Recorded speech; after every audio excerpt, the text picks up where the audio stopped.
Merhabalar, bugün sizlerle görmüş olduğunuz bu ayçiçeği motifli renkli çantayı çalışacağız. Ben çok beğendim.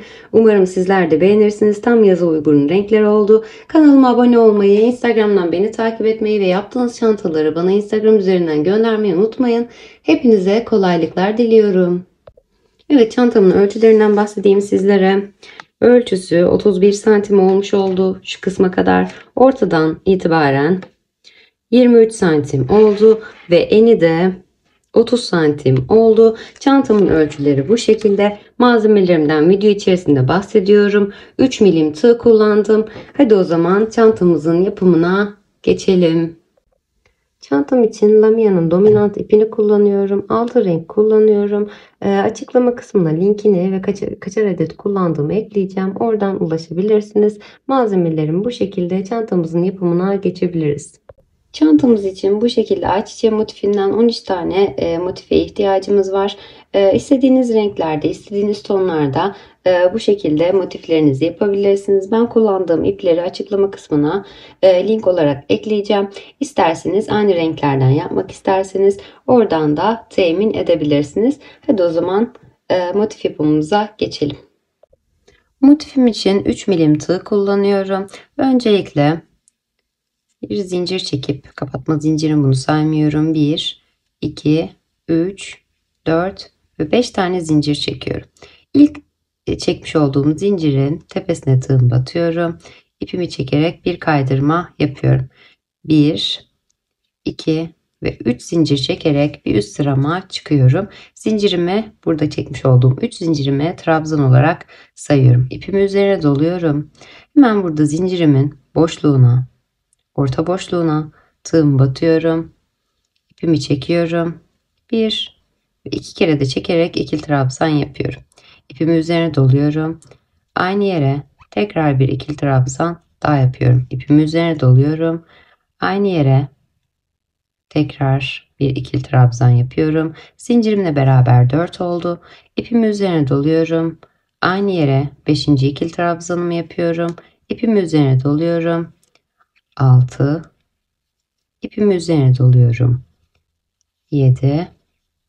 Bu şekilde baştaki zincirimi de sayarak 16 tane ikili trabzan elde ediyorum. Evet, zincirimle beraber 16 tane ikili trabzanımı yaptım. Başta çekmiş olduğum 3 tane zincirim var. Onun hemen 1, 2 ve 3.'süne tığımı batıyorum. İpimi çekiyorum. Bir kaydırma yaparak bir zincir çekip ipimi bu noktada kesiyorum. İpimi kestikten sonra buradan herhangi bir trabzanın tepesine tığım batıyorum. İpimi şu şekilde çevirerek içerisinden geçiriyorum. 1, 2 ve 3 zincir çekiyorum. İpimi üzerine doluyorum. Aynı yere tekrar batıyorum. İpimi çekiyorum, kapatmıyorum. İpimi üzerine doluyorum. Benim buradaki ipimi gizleme, arada yürüterek yapmıyorum. Daha sonrasında çıkıyor çünkü. Burada hemen bakın, ipimi üzerine doladıktan sonra ipi arkaya aldım. Bu şekilde parmağımla tutuyorum. Tığım batıyorum. Çekiyorum. 2 kere battım. Baştaki trabzanımı da sayarak 3 tane batmış sayıyorum. Ve hepsini birlikte çekiyorum. 1, 2 tane zincir çekiyorum. İpimi üzerine doluyorum. Yanındaki trabzanıma geçiyorum. Çekiyorum, kapatmıyorum. İpimi üzerine doluyorum. Çekiyorum. İkinci kez battım. İpimi üzerine doluyorum. Üçüncü kez batıyorum. Ve hepsinden birlikte geçirerek 1, 2 zincir çekiyorum. İpimi üzerine doluyorum. Hemen yanındakine batıyorum. Yanındaki trabzanımın tepesine batıyorum. İpimi çekiyorum, kapatmıyorum. İpimi üzerine doluyorum. Yanındakine batıyorum. Çekiyorum, kapatmıyorum. İpimi üzerine doluyorum. Yanındakine aynı yere batıyorum. Pardon, üçüncü kez battım. Hepsini birlikte çekerek kapatıyorum. 1 ve 2 zincir çekiyorum. İpimi üzerine doluyorum. Yandaki trabzana geçiyorum. Bir kez battım, kapatmadım. İpimi üzerine doluyorum. İkinci kez battım, kapatmadım. İpimi üzerine doladım. Üçüncü kez battım. Hepsinden birlikte geçiriyorum. 1, 2 zincir çekiyorum. İpimi üzerine doluyorum. Yandaki trabzanımın tepesine batıyorum. Kapatmıyorum. İpimi üzerine doluyorum. ikinci kez batıyorum. İpimi üzerine dolayıp üçüncü kez batıyorum ve hepsinden birlikte çekerek 2 tane zincir çekiyorum. İpimi üzerine doluyorum. Yandaki trabzanımın tepesine batıyorum. İpimi üzerine doluyorum. İkinci kez batıyorum. İpimi üzerine doluyorum. Üçüncü kez batıyorum. Ve hepsinden birlikte geçirerek bir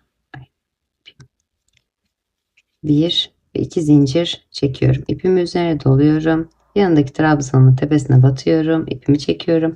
Gizlemeyi burada tekrar göstereceğim. Bu şekilde şurada hemen ipimi arkaya doğru attım. Şöyle tutuyorum. Pardon, önce battım, en son ipimi üzerine doladım. Hemen mavi ipimi arkaya alıyorum. Buraya batıyorum. İpimi çekiyorum. İpimi üzerine doluyorum. Aynı yere tekrar batıyorum.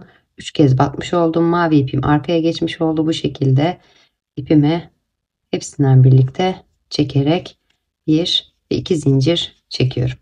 Bakın burada da ipimi bu şekilde gizliyorum. Hemen ipimi üzerine doluyorum. Yanındaki bakın trabzanımın tepesine zincir çekmiştik. Buraya atlamayalım. Bunun hemen tepesine batıyorum. İpimi çekiyorum. Kapatmıyorum. İpimi üzerine doluyorum. Aynı yere ikinci kez batıyorum. İpimi üzerine doluyorum. Aynı yere üçüncü kez batıyorum. Hepsinden birlikte çekerek bir ve iki zincir çekiyorum. Bu şekilde 16 tane fıstık elde ediyorum. Evet, toplamda 15 tane fıstık elde ettim. İpimi üzerine doladım. Bakın son trabzanın üzerine batıyorum. İpimi çekiyorum, kapatmıyorum. İpimi üzerine doluyorum. Aynı yere ikinci kez batıyorum, kapatmıyorum. İpimi üzerine doluyorum. Aynı yere üçüncü kez batıyorum. Hepsini birlikte çekiyorum. Bir ve iki zincir çekiyorum. Bakın burada 3 tane zincirimin olduğu yere değil, hemen bu fıstığımın tepesinde bir boşluk var. Buraya batıyorum, ipimi çekiyorum. Bir kaydırma yapıp bir zincir çekiyorum ve ipimi bu noktada kesiyorum. İpimi kestim. Herhangi bir yerden bu şekilde iki fıstığımın arasındaki zincirimin olduğu boşluktan tığımı batıyorum. Sarı ipime geçiş yapacağım ben. İpimi çekiyorum. Bu şekilde çevirerek içerisinden geçiriyorum. 1, 2 ve 3 zincir çekiyorum. İpimi üzerine doluyorum. Buradaki boşluğa, aynı boşluğa tekrar batıyorum. İpimi çekiyorum. İlkinden, ikincisinden geçiriyorum, kapatmıyorum. İpimi üzerine doluyorum, batıyorum. İlkinden geçiriyorum. Daha sonra ikisinden birlikte geçiriyorum, kapatmıyorum. İpimi üzerine doluyorum. Aynı boşluğa tekrar batıyorum. Birinden, ikisinden geçiriyorum. Tığımda 4 tane ilmeğim oluyor. Baştaki trabzanımı da sayıyorum. Hepsinden birlikte çekerek bu şekilde kapatıyorum. 1, 2 ve 3 zincir çekiyorum. İpimi üzerine doluyorum. Yandaki boşluğa geçiyorum. Buraya da yine tığımı batıyorum. İpimi çekiyorum. İlkinden, ikincisinden geçiriyorum. Kapatmıyorum. İpimi üzerime bir kez doladım. Tığımı batıyorum. İlkinden, ikincisinden geçiriyorum. İpimi üzerine doluyorum. Bu noktaya tekrar batıyorum. İlkinden, ikisinden birlikte 3 tane ilmeğim oldu. İpimi üzerine doluyorum. Dördüncü kez batıyorum. İlkinden, ikincisinden 5 tane ilmeğim oldu toplamda. Hepsinden birlikte çekerek kapatıyorum. 1, 2 ve 3 zincir çekiyorum. İpimi üzerine doluyorum. Yandaki boşluğuma geçiyorum. Tığımı batıyorum. Birinden geçiriyorum. İkisinden birlikte geçiriyorum, kapatmıyorum. İpimi üzerine doluyorum. Tığımı batıyorum. İlkinden geçiriyorum. İkisinden birlikte 3 tane ilmeğim oluyor. Kapatmıyorum. İpimi üzerine doluyorum. Üçüncü kez batıyorum. İlkinden geçiriyorum. İkisinden birlikte geçiriyorum. İpimi üzerine doluyorum. Dördüncü kez batıyorum. İlkinden, ikisinden birlikte geçiriyorum. 5 tane ilmeğim oluyor. Hepsini birlikte çekerek kapatıyorum. 1, 2 ve 3 zincir çekiyorum. İpimi üzerine doluyorum. Yandaki boşluğa geçiyorum. Tığım battım bir kez. İlkinden, ikisinden birlikte. İpimi üzerine doladım. İkinci kez battım. İlkinden, ikisinden birlikte. İpimi üzerine doladım. Aynı yere tekrar battım. Üçüncü kez battım. İlkinden geçirdim. İkisinden birlikte geçirdim. İpimi üzerine doluyorum. Aynı yere tekrar batıyorum. İlkinden ve ikisinden birlikte geçiriyorum. 5 tane ilmeğim oluyor. Hepsinden birlikte çekerek kapatıyorum. 1, 2 ve 3 zincir çekiyorum. Yandaki boşluğuma geçiyorum. Bu şekilde aynı işlemleri tekrarlayarak 16 tane yine örneğimizden elde etmiş oluyoruz. 16 fıstığımdan elde ettim. Hemen burada 3 tane zincirimi çektim. 16 fıstığımdan sonra bakın burada başta çekmiş olduğum şu şekilde hepsini birleştirdiğim bir nokta var. Şöyle bakıldığında gözüküyor. Buraya tığım batıyorum. İpimi çekiyorum. Bir kaydırma yapıp bir zincir çekerek ipimi bu noktada kesiyorum. İpimi kestim. Diğer rengime geçiş yapıyorum. Herhangi bir boşluğuma tığımı batıyorum. İpimi krem rengine geçtim. İpimi bu şekilde çevirerek geçiriyorum. 1, 2 ve 3 zincir çekiyorum. İpimi üzerine doluyorum. Aynı boşluğuma tekrar batarak 1, 2 kere de çekerek ikili trabzanımı yapıyorum. İpimi üzerine doluyorum. Aynı yere tekrar batıyorum. İkisinden birlikte ve ikisinden birlikte geçerek ikili trabzan yapıyorum. İpimi üzerine doluyorum. Hemen yanındaki boşluğa geçiyorum. Buradaki boşluğuma 1, ikili trabzan, aynı yere ikinci ikili trabzanım, ipimi üzerine doladım. Aynı yere üçüncü ikili trabzanımı yapıyorum. İpimi üzerine doluyorum. Yanındaki trabzanıma geçiyorum. Bir ikili trabzan yapıyorum yanındaki boşluğa. İpimi üzerine doluyorum. Aynı yere ikinci ikili trabzanımı yapıyorum. İpimi üzerine doluyorum. Aynı yere üçüncü ikili trabzanımı yapıyorum. İpimi üzerine doluyorum. Aynı yere yandaki boşluğa bir ikili trabzan yapıyorum. İpimi üzerine doluyorum. Aynı yere ikinci ikili trabzanımı, ipimi üzerine doluyorum. Aynı yere üçüncü ikili trabzanımı yapıyorum. Bakın bu başta yapmış olduğum üçlü zincirimle beraber 3 tane ikili trabzanın olduğu yer, bu benim köşem olacak. Köşenin bir parçasını hazırladım. Daha sonrasından 3 tane yan yana 3 kez batarak 3 tane ikili trabzan oluşturdum. Şimdi ipimi üzerine doluyorum. Bu noktaya köşeye oluşturacağım. Hemen yanındaki boşluğumu batıyorum. Bir ikili trabzan yapıyorum. İpimi üzerine doluyorum. Aynı yere tekrar batarak bir ikili trabzan yapıyorum. İpimi üzerine doluyorum. Aynı yere batarak üçüncü ikili trabzanımı yapıyorum. 1 ve 2 zincir çekip köşemi oluşturacağım. Bu noktada ipimi üzerine doluyorum. Aynı yere tekrar batarak zincirimden sonra bir ikili trabzan yaptım. İpimi üzerine doladım. Aynı yere tekrar batarak zincirimden sonra ikinci ikili trabzanım, ipimi üzerine doladım. Aynı yere tekrar batarak dördüncü ikili trabzanımı oluşturdum. Burada köşemi oluşturmuş oldum. 3 tane ikili trabzan yaptım. 2 zincir ve 3 tane ikili trabzan yaptım. İpimi üzerine doluyorum. Yandaki boşluğuma geçiyorum. Bir ikili trabzan yapıyorum. İpimi üzerine doluyorum. Aynı yere tekrar batarak bir ikili trabzan, ipimi üzerine doladım. Aynı yere tekrar batarak üçüncü ikili trabzanımı oluşturuyorum. İpimi üzerine doluyorum. Hemen yanındaki boşluğuma geçiyorum. Bir ikili trabzan yapıyorum. İpimi üzerine doluyorum. Aynı yere tekrar batarak ikinci ikili trabzanım, ipimi üzerine doluyorum. Aynı yere tekrar batarak üçüncü ikili trabzanımı oluşturuyorum. İpimi üzerine doluyorum. Yandaki boşluğuma geçiyorum. Bir ikili trabzan yapıyorum. İpimi üzerine doluyorum. Aynı yere ikinci ikili trabzanımı yapıyorum. İpimi üzerine doluyorum. Aynı yere üçüncü ikili trabzanımı yapıyorum. Bu şekilde köşemden sonra 3 tane yan yana üçlü ikili trabzan, 3 tane yan yana üçlü ikili trabzan yapıyorum. İpim üzerine doluyorum. 3 tane ikili trabzandan sonra hemen yandaki boşluğumu köşemi oluşturacağım yine. İpim üzerine doladım. 3 tane yan yana ikili trabzan yapıyorum. 3 tane ikili trabzanımı yaptım. 1 ve 2 zincir çekip köşemi oluşturacağım. İpimi üzerine doluyorum.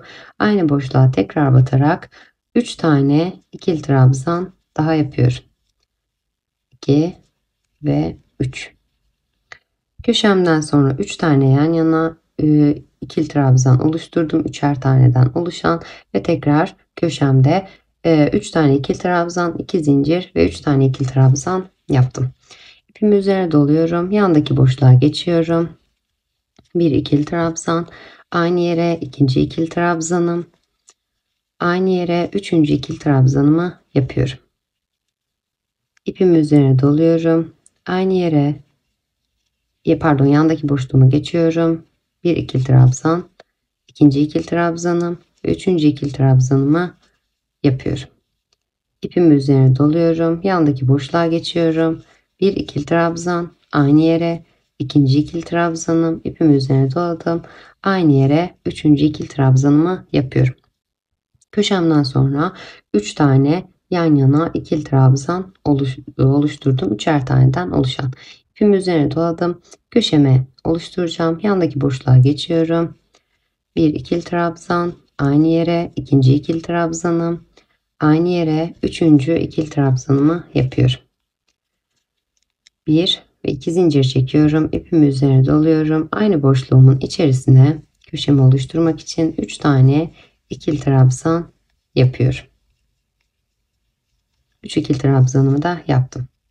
Sondaki burada 3 tane boşluğum kalıyor. Buraya da her birine 3'er tane ikili trabzan yapıyorum. 2 ve 3. Yandaki boşluğuma 1,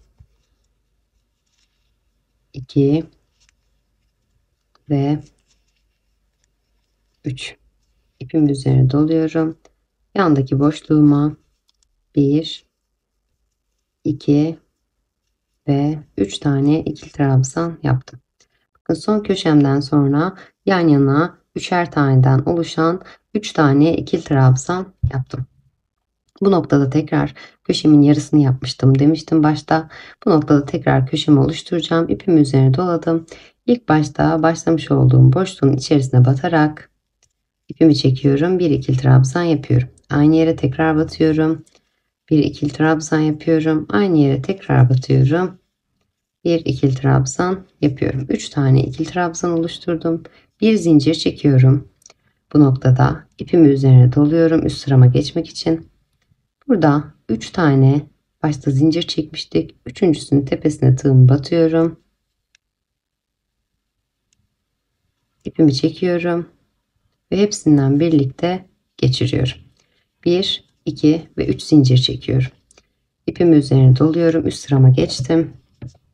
Bakın görüntü bu şekilde oluşmaya başladı. İpimi üzerine doladım. Şuradaki boşluğuma tığım batıyorum. Bir ikili trabzan yapıyorum. İpimi üzerine doluyorum. Başta çektiğim zinciri de trabzan olarak sayıyorum. İpimi üzerine doladım. Aynı yere zincirimle beraber 3. ikili trabzanımı yapmış oldum. İpimi üzerine doluyorum. Burası benim köşem. Tam köşe boşluğuma yaptım. Yarısını yaptım. Diğer yarısını yine son kısımda yapacağız. İpimi üzerine doladım. Bakın başta çekmiş olduğum zincir vardı bir önceki sıramda. Onun tepesine hemen tekrar batıyorum. İpimi çekiyorum. Bir ikili trabzan yapıyorum. İpimi üzerine doluyorum. Yandaki trabzanımın tepesine batıyorum. Bir ikili trabzan yapıyorum. İpimi üzerine doluyorum. Yandaki trabzanımın tepesine batıyorum. Bir ikili trabzan yapıyorum. İpimi üzerine doluyorum. Yandaki trabzanımın tepesine bir ikili trabzan yapıyorum. İpimi üzerine doluyorum. Yandaki trabzanımın tepesine bir ikili trabzan yapıyorum. Bu şekilde her bir trabzanımın tepesine birer tane ikili trabzan yaparak buradaki son köşemdeki 3 tane ikili trabzanımın tepesine kadar buraya kadar geliyorum. Evet, trabzanlarımı yaparak köşe noktamdaki İlk üçlü trabzanımın, 3 tane ikili trabzanımın başladığı yere geldim. İpimi üzerine doladım. Buradaki üçlü trabzanlarımın tepesine, ikili trabzanlarımın, 3 tane ikili trabzanlarımın tepesine de birer tane ikili trabzan yapıyorum. 1, 2 ve 3. Burada zincirimin olduğu boşluğa geldim. Buraya tekrar bir köşe oluşturacağım. İpimi üzerine doluyorum. Buradaki boşluğuma batıyorum. Bir ikili trabzan yapıyorum. İpimi üzerine doluyorum. Aynı boşluğa tekrar batıyorum. Bir ikili trabzan daha yapıyorum. İpimi üzerine doluyorum. Aynı boşluğa tekrar batarak 3 tane ikili trabzanımı yan yana oluşturmuş olduğum boşluğun içerisine. Bu noktada 1 ve 2 zincir çekiyorum. İpimi üzerine doluyorum. Buradaki aynı boşluğumun içerisinde köşemi oluşturmak için 3 tane ikili trabzan yapıyorum. 2 ve 3.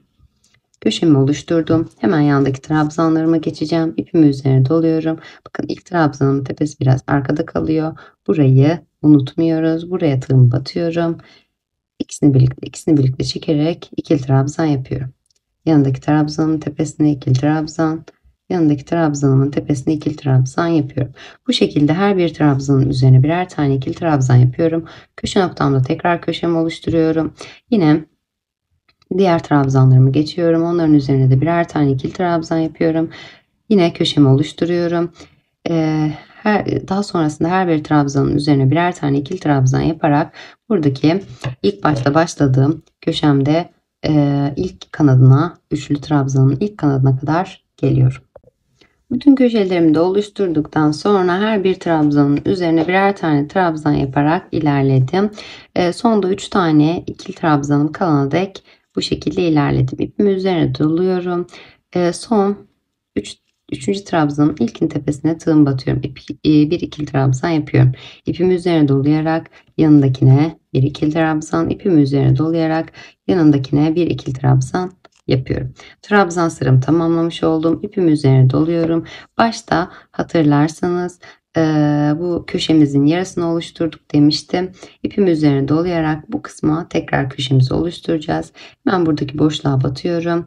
Bir ikili trabzan yapıyorum. Aynı yere ikinci ikili trabzanım ve aynı yere üçüncü ikili trabzanımı yapıyorum. Trabzanlarımdan sonra 3 tane ikili trabzan yaptım. 1 ve 2 zincir çekiyorum. Burada başta çekmiş olduğum 3 tane zincirim vardı. 1, 2 ve üçüncüsünün tepesine tığım batıyorum. İpimi çekiyorum. Kaydırma yaparak bir zincir çekiyorum ve ipimi bu noktada kesiyorum. Motifim artık hazırlanmış oldu. Evet, motifimi bu şekilde hazırlamış oldum. Bu motiften dediğim gibi 13 tane elde ediyoruz. 13 motifimizi elde ettikten sonra birleştirme kısmımıza geçiyoruz. Çantamız için şablonumuz tam olarak bu şekilde. Şöyle ben köşelere gelen motiflerimi üçünü de aynı renkten yaptım. Diğerlerini farklı olarak yani her bir motifimden diğerlerinden ikişer tane yaptım. Bunun alt tarafı şu şekilde olacak. Ters çevireceğiz bunu.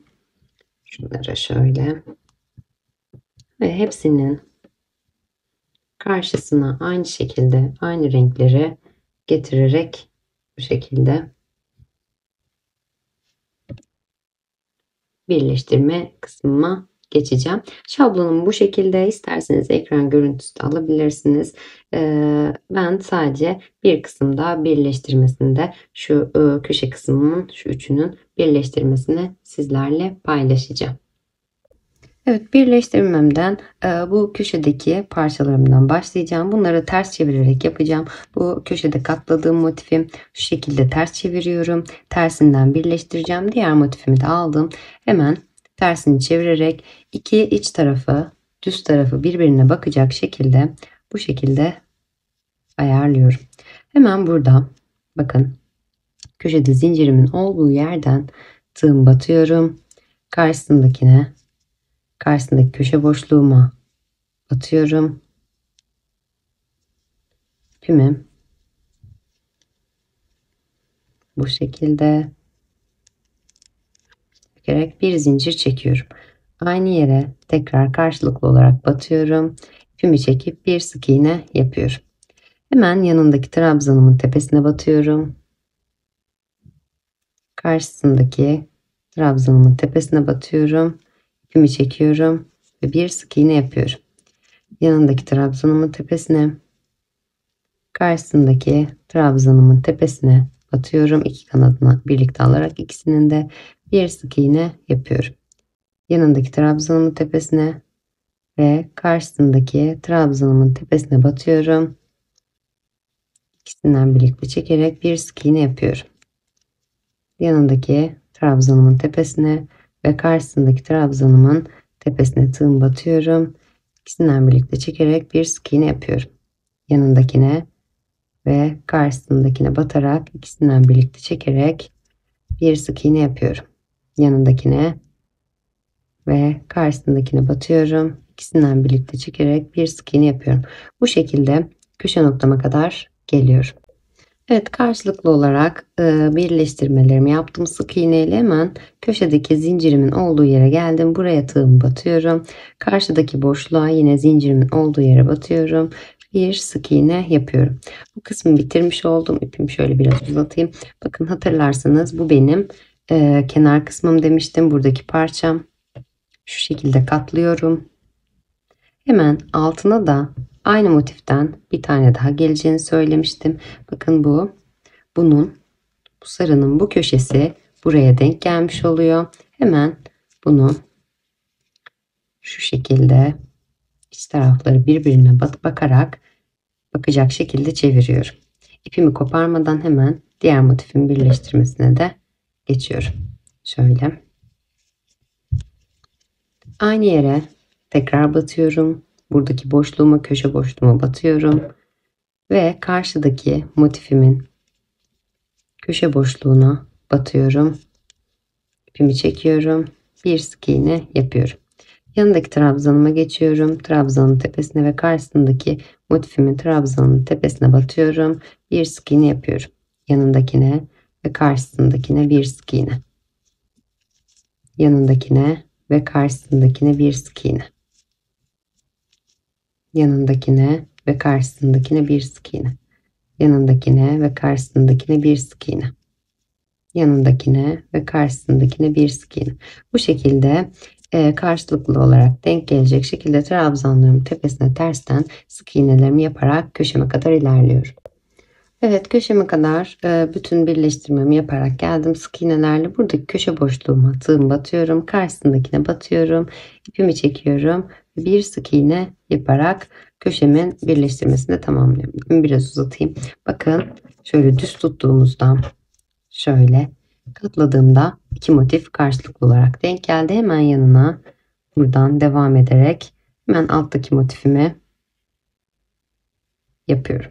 Daha sonra buradan birleştirerek diğer köşeme gelip burada da diğer motifimi aynı şekilde üst üste gelecek şekilde yapıyorum. Şablondaki gibi ters kısımlarından yapıyorum. Ben köşesini gösterdim ki köşeden kafanız karışmasın diye. Zaten diğer orta noktalar gayet basit bu şekilde. Araya da bunları ekliyorum. Evet, çantamın birleştirmesini tamamladım. Bu kısımdan başlayarak askımızın yapımına geçebiliriz artık. Evet, köşe kısmıma geldim. Burada hemen şuradaki boşluktan, şu taraftan başlayacağım. Tığımı buradaki boşluğa batıyorum.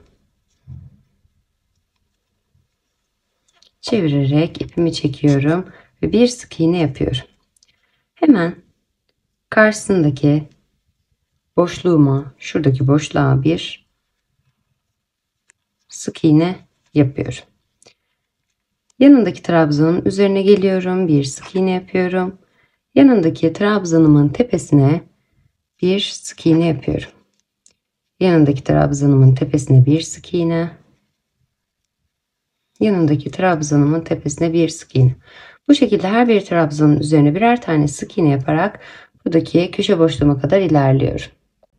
Her bir trabzanın üzerine birer tane sık iğne yaparak buradaki köşe noktama kadar geldim.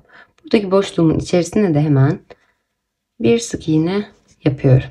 1, 2, 3, 4, 5, 6, 7, 8, 9, 10. Bu şekilde yeteri uzunluğa gelene kadar, yani askımda istediğim boyuta ulaşana kadar istediğim kadar zincir çekiyorum. Evet, 110 tane zincir çektim. 52 santim uzunluğu oldu askımın. Şu şekilde düzelterek, düz olmasına dikkat ederek zincirimi uzatıyorum. Hemen düz bir şekilde şurada başlamıştık. Diğer köşemdeki ortadaki boşluğa, motifimin ortasındaki boşluğa tığım batıyorum. Ve bu noktaya bir sık iğne yapıyorum. Yanındaki zincirimin tepesine geçiyorum. Trabzan olarak sayıyorduk. Buraya bir sık iğne yapıyorum. Yanındaki trabzanın üzerine bir sık iğne. Yanındaki trabzanın üzerine bir sık iğne. Yanındakine bir sık iğne. Bu şekilde her bir trabzanın üzerine birer tane sık iğne yaparak köşeme kadar ilerliyorum. Evet, her bir trabzanın üzerine birer tane sık iğne yaparak köşe noktama kadar geldim. Burada hemen son trabzanıma da battım. Buradaki köşedeki boşluğa tığım batıyorum. Bir sık iğne yapıyorum. Bu ortadaki boşluğu atlıyorum. Hemen karşısındaki diğer motifimin boşluğuna batarak bir sık iğne yapıyorum. Örgümü çeviriyorum. Bir sık iğne yapıyorum yanındaki trabzanın üzerine. Yanındaki trabzanıma bir sık iğne. Yanındaki trabzanıma bir sık iğne. Bu şekilde her bir trabzanın üzerine birer tane sık iğne yaparak köşe noktama kadar ilerliyorum. Evet, her bir sık iğnemin üzerine birer tane sık iğne yaparak köşeme kadar geldim. Buradaki köşe boşluğuma yine bir sık iğne yapıyorum ve 110 tane zincirimi yine askım için oluşturuyorum. Evet, yine 110 zincirimi oluşturdum. Bu şekilde zincirimi düzleyerek, düz olduğundan emin olarak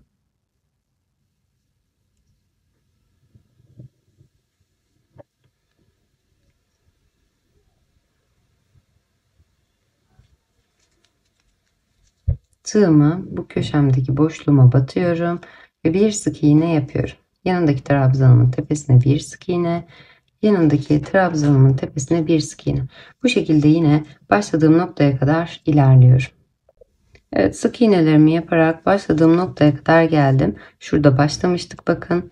Hemen bu noktaya tığımı batıyorum ve spiral bir şekilde üst sırama çıkıyorum. Bir sık iğne yapıyorum. Buraya başlangıç noktamı işaretleyicimi takıyorum. Hemen yanındaki sık iğneme batıyorum. Bir sık iğne yapıyorum. Yanındaki sık iğneme bir sık iğne. Yanındaki sık iğneme bir sık iğne. Bu şekilde her bir sık iğnemin üzerine birer tane sık iğne yaparak zincirimin olduğu yere kadar geliyorum. Evet, her bir sık iğnemin üzerine birer tane sık iğne yaparak zincirimin olduğu yere geldim. Hemen bu noktada zincirimin tepesine batıyorum. Bir sık iğne yapıyorum. Yanındaki zincirime bir sık iğne. Yanındaki zincirime bir sık iğne. Yanındaki zincirime bir sık iğne. Bu şekilde her bir zincirimin üzerine birer tane sık iğne yaparak köşeme kadar, zincirimin sonuna kadar ilerliyorum. Daha sonrasında yine her bir sık iğnemin üzerine birer tane sık iğne yaparak diğer zincirimin olduğu yere geliyorum. Orada da yine aynı burada yapmış olduğum işlemi uyguluyorum. Daha sonrasında tekrar buradaki sık iğnelerimi de tamamlıyorum ve başlangıç noktama geliyorum. Evet, zincirlerimin üzerine sık iğne yaptım. Daha sonra kenardaki bütün sık iğneleri ördüm. Tekrar zincirimin üzerine sık iğnemi yaparak sık iğnelerimi ördüm kenardaki ve başlangıç noktama geldim. Hemen bu noktada işaretleyicimi çıkarıyorum. İşaretleyicimin olduğu yere bir sık iğne yaparak spiral bir şekilde üst sırama geçiş yapıyorum. Yanındaki sık iğneme batıyorum. Bir sık iğne yapıyorum. Yanındaki sık iğneme bir sık iğne. Yanındaki sık iğneme bir sık iğne. Yanındaki sık iğneme bir sık iğne.